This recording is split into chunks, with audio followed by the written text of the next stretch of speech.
লাশের এই অদ্ভুত আওয়াজ করার রহস্য কি? এটা কি আসলেও ফেরাউনের মমির আওয়াজ নাকি গুজব?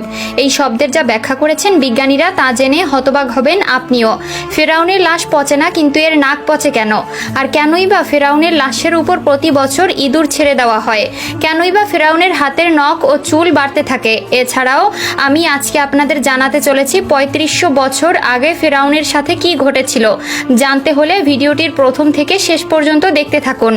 আসলে ফেরাউন কোনো ব্যক্তি বা বিশেষ কোনো নাম নয়। ফেরাউন হলো তৎকালীন মিশরের বাদশাদের উপাধি। আর পৃথিবীতে অত্যাচারী ও খোদা বিরোধী শাসকদের মধ্যে ফেরাউন ছিল অন্যতম। ফেরাউন শুধু অত্যাচারী শাসকই ছিল না, সে নিজেকে খোদা দাবি করত।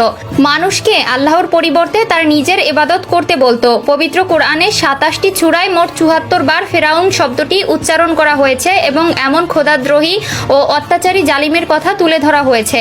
ফেরাউনের মৃত্যু পুরো বিশ্ববাসীর জন্য আল্লাহ তাআলার পক্ষ থেকে এক দৃষ্টান্তমূলক ক্ষমতা। সেনাবাহিনী ও প্রাসাদের জৌলস ফেরাউনকে উদ্ধত করেছিল।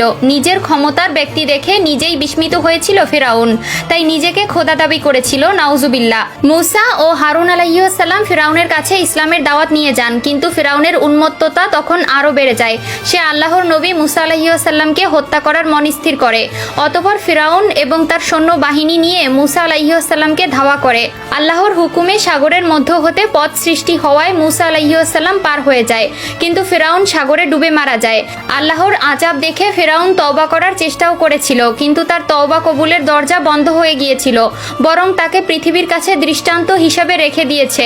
পবিত্র কোরআনে ইরশাদ হয়েছে, আমি তোমার অর্থাৎ ফেরাউনের দেহ রক্ষা করব, যাতে তুমি তোমার পরবর্তীদের জন্য নিদর্শন হয়ে থাকো। আল্লাহ তাআলা ফেরাউনের লাশকে কিয়ামত পর্যন্ত সংরক্ষণ রাখবে। আল্লাহ তাআলা আমাদের সকলকে বোঝার তৌফিক দান করুন, আমিন। তবে আমরা ভিডিও শুরুতে যে আওয়াজটি শুনতে পেরেছি সেটা যে ফেরাউনের লাশেরই আওয়াজ, এটা সঠিকভাবে নিশ্চয়ন করা যায়নি, কারণ তার মমির পাশে আরও একটি ৩০০০ বছরের পুরনো মমি রয়েছে, যেটা কিনা অনেক বিজ্ঞানীরা খুঁটিয়ে দেখার মাধ্যমে মোটামুটি এই সিদ্ধান্তে এসেছে যে এটা ওই ৩০০০ বছরের পুরনো মমির আওয়াজ। এছাড়াও ফেরাউনের লাশ একটি কাচের ঘরে রাখলেও তার লাশ পচে না, কিন্তু তার নাক মেডিসিন ব্যবহার করেও তাকে ঠিক রাখা যায় না, সে পচে যায়। তার কারণ বর্ণনায় বিখ্যাত গবেষক মরিস বুখাইলি বলেন, তার লাশের এই অংশবিশেষ ক্ষত অবস্থায় থাকার কারণ হলো হাদিস শরীফে বর্ণিত যে ফিরাউন যখন ডুবন্ত অবস্থায় কলেমা পাঠ করতেছিল তখন জিব্রাইল আলাইহিস সালাম সাগরের কাদামাটি তার মুখে ঢুকিয়ে দেয়। তদুপরি ফিরাউন যখন নিজেকে মুসলিম হিসাবে স্বীকৃতি দিতে চায় তখন জিব্রাইল আলাইহিস সালাম তার মুখে আঘাত করায় তার মুখের উষ্ঠদয় ও নাক থেতলে যায়। ঠিক সেই কারণেই ফিরাউনের লাশের নাক আজও পর্যন্ত পচতে থাকে এবং হাজারো মেডিসিন ব্যবহার করেও তার নাকের অগ্রভাগ পচা থেকে আটকানো যায় না।